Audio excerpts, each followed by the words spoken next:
आप देख रहे हैं एसडीएम न्यूज़। मैं हूं रियाद अंसारी। इस वक्त मैं महाराष्ट्र के तारीख शहर औरंगाबाद से बात कर रहा हूं। औरंगाबाद में हमारी चैनल की टीम नारेगांव पहुंची है। हम यहां बार बार आते हैं सोशल मीडिया पे। आपने देखा है नारेगांव के अंदर जिस शख्सियत के पास मैं बैठा हूं, एक सामाजिक कार्यकर्ता है। इनका नाम है साइफ खां पठान उर्फ बाबा। आज इन्होंने फिर एक बार हमें आवाज़ दी है, क्योंकि हमेशा समाज की आवाज़ को उठाते रहते हैं, जनता की समस्या को उठाते रहते हैं और हम इनको हाईलाइट करते हैं। हालांकि हमारे कमेंट आते हैं कि बहुत बड़ा नेता है क्या, आमदार है क्या, खासदार है क्या, बहुत कुछ बुरा बुरा बोलते हैं, लेकिन हम उनको इसलिए हाईलाइट करते हैं क्योंकि आम गरीबों की जनता की आवाज़ बनते हैं। इसलिए हमको हाईलाइट करते हैं ताकि चलो किसी न किसी बारे से गरीब जनता का भला हो। यही हमारा इनसे वीडियो लेने का मकसद होता है। चलिए, हमें मालूम पड़ा है कि कब्रिस्तान की समस्याओं को लेकर ये मंगल या बुध से शायद बैठने वाले हैं, तो हमें जानकारी मिली तो हम के पास आए कि आखिर क्या मामला है, क्या प्रकरण है, ताकि पूरी बात जनता के सामने आ सके। सर, क्या सबसे पहले तो हमारे चैनल में आपका स्वागत है। सर, क्या कहेंगे? आज हमें मालूम पड़ा है कि आप मंगल से कब्रिस्तान की समस्या को लेकर बैठने वाले, क्या मामला है? अल्हम्दुलिल्लाह, आज मेरा मीडिया को बुलाने का एक मकसद है और तमाम नारेगांव के लोगों को जो है तो मुझे जागृति करने का, जो मैंने आज मीडिया के माध्यम से कहा है कि तमाम ये नारेगांव की जनता तक ये बात पहुँचे, ताकि हमारा जो मकसद है, आज हम दुनिया के अंदर इतने उलझ गए हैं। आज दुनिया बस सिर्फ दुनिया, असल हमारा मकसद है आखिरत का, और वो है हमारी जो है तो हमारी एक मंजिल है खबर, जो हम सबको जाना है। असल हमने कभी न कभी दिन में से कम एक मरतबा ख़बर को याद करना चाहिए, क्योंकि वो हमारी आखिरी मंजिल है। तो उस बुनियाद पर मैंने ये मुद्दा उठाया हूँ कि मंगल के दिन सवेरे 10 बजे से जो है तो मैं अमरन उपोषण को जो है तो कॉरपोरेशन के सामने बैठने को जा रहा हूँ। और ये अमरन उपोषण जब तक का रहेगा, अल्हम्दुलिल्लाह इसके अंदर हमको कामयाबी नहीं मिलती, और मैं जब भी वहाँ से उठूँगा कि ताकि कब्रिस्तान का मैं लेटर मेरे हाथ में लूँगा, क्योंकि बहुत आश्वासन हो चुका है। कई बार हमने इसके निवेदन दिए और ये बातें हमने खासदार, आमदार, तमाम औरंगाबाद के लीडर, तमाम जितनी भी औरंगाबाद के अंदर नामी हस्तियाँ, ये उनके पास हम जाकर हमने बहुत से गिड़गिड़ाए, हमने जो है तो हमारे आंखों के अंदर आंसू आए, हमने हाथ जोड़े, हमने रिक्वेस्ट किए। देखो, एक नारेगांव के अंदर एक स्लम एरिया, एक बस्ती है जो लाखों के तादाद के अंदर आप पहुंचने वाली है। आने वाला वक्त तो मैं बताता हूं, आने वाला 2-3 साल के अंदर तकरीबन 2 से 2.5 लाख लोग यहाँ के जो है तो लोक संख्या होने वाली है, क्योंकि कहीं प्लाट यहाँ पे जो है तो गिर चुके हैं, कई मकान अभी बनने के बाकी है। तो मैं बताता हूं, आने वाला वक्त 2 से 2.5 लाख कहीं है कि लोक संख्या होने वाली है। तो असल हमारा जो मकसद है, जो हम कब्रिस्तान के लिए हम लड़ रहे हैं, आप ऐसा नहीं, बिल्कुल ऐसा नहीं कि चलो आश्वासन के ऊपर ये बात तय हो जाएगी, नहीं, हम लड़ कर लेंगे। तमाम मैं नारेगांव की जनता से कह रहा हूं कि मेरे हमारे उपोषण को आप तमाम हज़ारों के तादाद के अंदर जितने लोग हमारी ताकत हम बताएंगे, तो सरकार में भी समझ में आएगा कि वाकई में आप जो है इनको वक्ती सख्त ज़रूरत है। आप ये जो है रोड पे उतर गए तो हमको रोड पे उतरना पड़ेगा। मेरा साथ दो। मैं कोई सियासत करने नहीं जा रहा हूँ, मैं कोई ये सामाजिक काम है, ये सबका काम है, ये हमारे समाज का काम है। हम मिलकर लड़ेंगे तो इंशाल्लाह उम्मीद है कि आने वाले वक्त के अंदर हमारा कब्रिस्तान हमको जो है तो सरकार को जो है तो इसको देना पड़ेगा। बाबा, एक बात है कि जैसा आपने कहा कि आने वाले वक्तों में यहाँ की आबादी 2.5 से 3 लाख हो जाएंगी, इसके अतराफ में और कितने मुसलमानों की बस्ती है? देखो, एक हिनानगर है, करीब में बस्ती है, 1 किलोमीटर का अरसा है। यहाँ से आप नाला पार करेंगे तो हिनानगर है। आप इधर बाजू में चले जाएंगे तो यहाँ मिसरवाड़ी है खरीब के अंदर, उधर बाजू में चले जाएंगे आप बरूड़ है। तो हमारी इसके साथ साथ मैं तमाम जो है तो अपने आप को जो बड़े बड़े नेता कहने वाले और मुस्लिम कौम के हमदर्द कहने वाले कि मुसलमानों के हम लेबर है, और हमारे को जो कमेंट के अंदर जो बोलते हैं कि वाकई में मैं आप मीडिया के माध्यम से बता रहा हूँ, वाकई में सच्चाई के अंदर तो मुसलमान के वाकई में जो तो हमदर्द होंगे तो हमारे खादे को खादा लगा कर चलेंगे, और वाकई में जो तो हमारा कब्रिस्तान का मसला जो सॉल्व करके देंगे, जब मान लो कि वाकई में जो है तो तुम कौम के हमदर्द है। आज बताइए औरंगाबाद शहर के अंदर एक अमा को अल्लाह यानी ने हमको जो तो एक मेंबर मिला हुआ है वक्फ बोर्ड के अंदर और एक मंत्री मिला हुआ है, तो हमारी ये उम्मीद थी कि भाई हमारे को एक मंत्री भी अल्लाह ने जो तो दिया है वक्फ बोर्ड के अंदर और एक हमारे को एक मेंबर भी मिला है, तो ऐसी बड़ी आशा जगी थी कि हमारे अब कब्रिस्तान के भी मसले हो जाएंगे, हमारे ईदगाह के भी मसले सॉल्व हो जाएंगे। आज हज़ारों एकड़ ज़मीन खाली औरंगाबाद शहर के अंदर है। तो मैं बताता हूँ, बोलना चाहता हूँ खासदार से भी, हमारे मंत्री से भी कि अब आप इसके अंदर बहुत सख्त ज़रूरत है, आप इसके अंदर निर्णय लिए और कुछ ना कुछ इसका फैसला आप कीजिए। बाबा, जैसा आपने कहा है कि कब्रिस्तान की ज़रूरत है, ईदगाह की ज़रूरत है, मेरा सवाल ये है कि वो ज़मीन एकदम साफ सुथरी टाइटल में गया। अक्सर क्या होता है, ज़मीन का एक विवाद होते, वो कोर्ट में मैटर रहता, फिर एक बहाना मिल जाता कि भाई हम तो करने वाले थे, लेकिन ज़मीन का मैटर कोर्ट में चल रहा है। मेरा साफ अल्फाज में सवाल है कि कब्रिस्तान के लिए, ईदगाह के लिए साफ सुथरी ज़मीन है क्या? देखो 750 एकड़ की ज़मीन यहाँ से लेके मांडकी से लेके तो कैमरेज तक ये पूरी वक्फ ज़मीन है, ये पूरी वक्फ ज़मीन है। इसके पूरे डॉक्यूमेंट भी हमारे पास, ये पूरी वक्फ ज़मीन है। आप रोज़े बाग के हिमायत बाग के बाजू में आप ले लो, 25 एकड़ और 22 गुंठे ज़मीन आज भी वहाँ पे मौजूद है।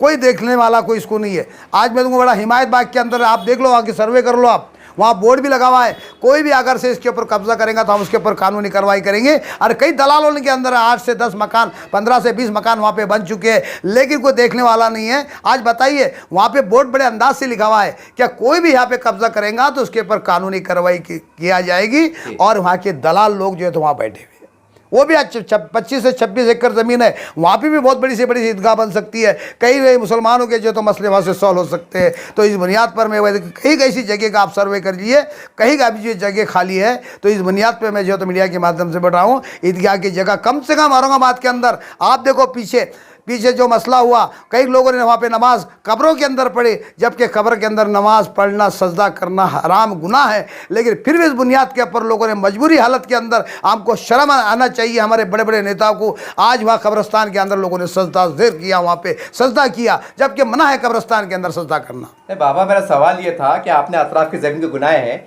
ठीक है, काफ़ी लोगों को उसकी मालूमात भी है, लेकिन जिस नारेगांव के लिए आप डिमांड कर रहे हैं कब्रिस्तान की और ईदगाह के, जैसा आपने जिक्र किया, तो कब्रिस्तान को लग के, मतलब ये ईद इस वार्ड से लगकर, यानी नारेगांव से चिपक कर करीब में 5 किलोमीटर 10 किलोमीटर के अंतराल में कब्रिस्तान की ईदगाह के लिए ज़मीन है क्या?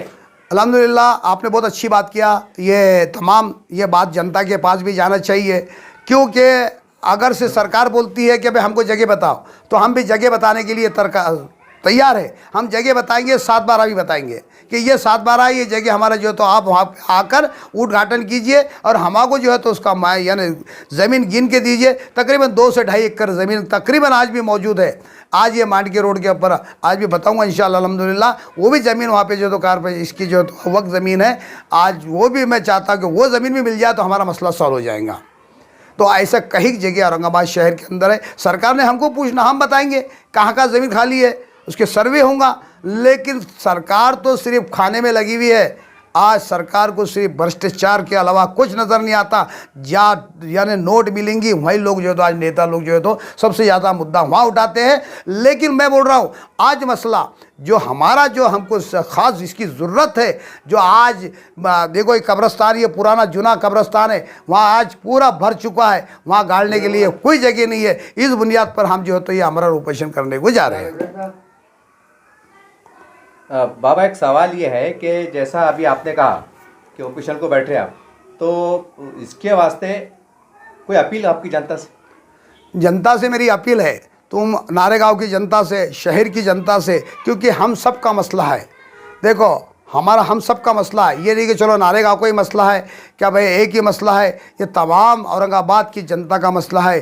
जितने हम रोड पर आएंगे, देखो आज एक मैं थोड़ी सी मिसाल देता हूँ। आज जो सत्ता पे जो है तो मगरमच्छ का जो है तो आज इन्होंने जो पैरवा यानी मगरमच्छ के जो है तो इन्होंने रूप धारण कर रहे हैं, और आज मुसलमानों के जो तो आवाज़ उठाने के लिए जो तो इनका आवाज़ दबाया जा रहा है। लेकिन आप मुसलमानों को रोड पर उतरना पड़ेगा। यही कब्रिस्तान का मसला नहीं है, हर मसले के अंदर, हर मसलक के अंदर मुसलमानों को एकता होकर, एकजुट होकर, जब भी मुसलमानों के ऊपर मसाइल होते हैं, जब भी जो है तो आज जो फिरका परस्ती पार्टियाँ, आज बीजेपी, आज मुसलमानों के ऊपर अत्याचार और जुल्म ज़्यादती हो रही, तो तो लेकिन आज हमको ये पार्टियों को छोड़कर एकता का पैगाम देना होगा और इनका मुकाबला करना होगा, वरना हम जो है तो आज जलील होने से हम ये हो नहीं सकते। लेकिन आज हमको ये मकसद है, आज हम कदम से कदम उठाएंगे और आवाज़ उठाएंगे तो अल्हम्दुलिल्लाह हम भी इंशाल्लाह कामयाब ज़रूर होंगे। बाबा का आखिरी सवाल है कि हमारे अब्दुल सत्तार साहब जो राज्य मंत्री भी है और माइनॉरिटी के डिपार्टमेंट के मंत्री भी है महाराष्ट्र के,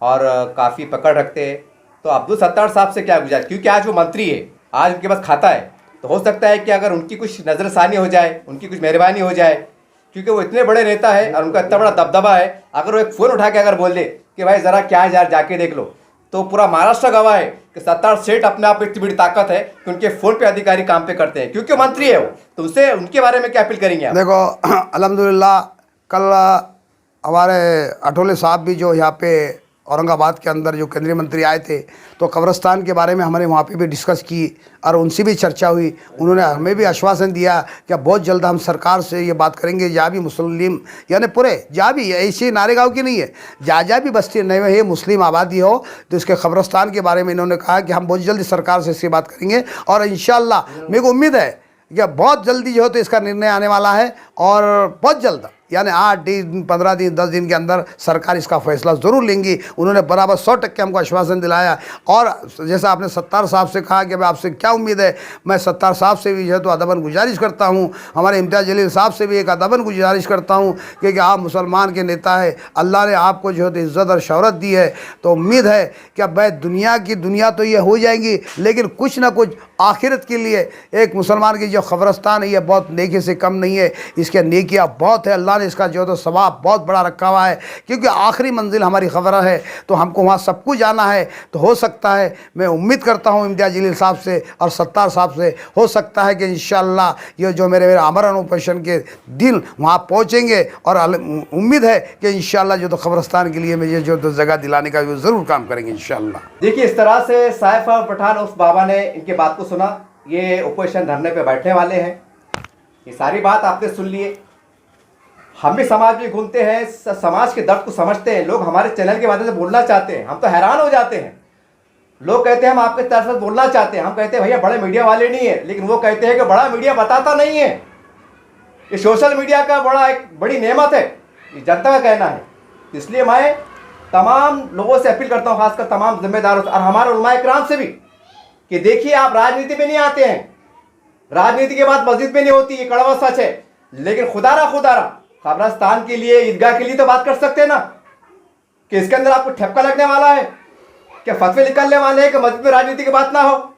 ये बहुत गलत बात है, क्योंकि मैं इसलिए कह रहा हूं आपको क्योंकि तारीख ने देखा हिंदुस्तान की कि जब हिंदुस्तान आज़ाद हो रहा था तो ये हमारे काबिल एहतराम उलमाए किराम फांसी पर लटक रहे थे। मैं सवाल करना चाहता हूं आपसे कि जब फांसी पर लटक रहे थे तो क्या सोच के लटक रहे थे कि हिंदुस्तान बनेगा, क्या बड़ा पाकिस्तान बनेगा, क्या बनेगा? जी नहीं, आपकी ये सोच थी कि इंसानियत बाकी रहे, जुल्म का खात्मा हो और इस मुल्क में हिंदू मुस्लिम सब मिलकर रहे, ये आपकी सोच थी। तो सवाल ये जब मुल्क आज़ाद हो गया, संविधान बन गया, कानून बन गया, अदालतें बन गई, वक्फ बोर्ड बन गया, तो हमारे काबिल एहतराम उलमाए किराम को क्या हो गया है? मैं आपको हाथ जोड़ के बड़े दर्द के साथ आवाज़ दे रहा हूँ कि आप मस्जिदों में ऐलान कीजिए, मस्जिदों में कौम को बेदार कीजिए और बहुत जमहूरी अंदाज से, पुरअमन अंदाज से हमारी जो भी बड़ी बड़ी क़यादतें हैं, लीडर है तमाम पार्टी के, उनसे मिलिए, आप बात कीजिए। क्योंकि कब्रस्तान और ईदगाह के लिए अगर आप लबकशाई नहीं करेंगे तो सवाल ये है इस उम्मत का क्या होगा? हम हमारे जनाजे कहाँ ले आके गाड़ेंगे? हम ईद की नमाज कहाँ अदा करेंगे?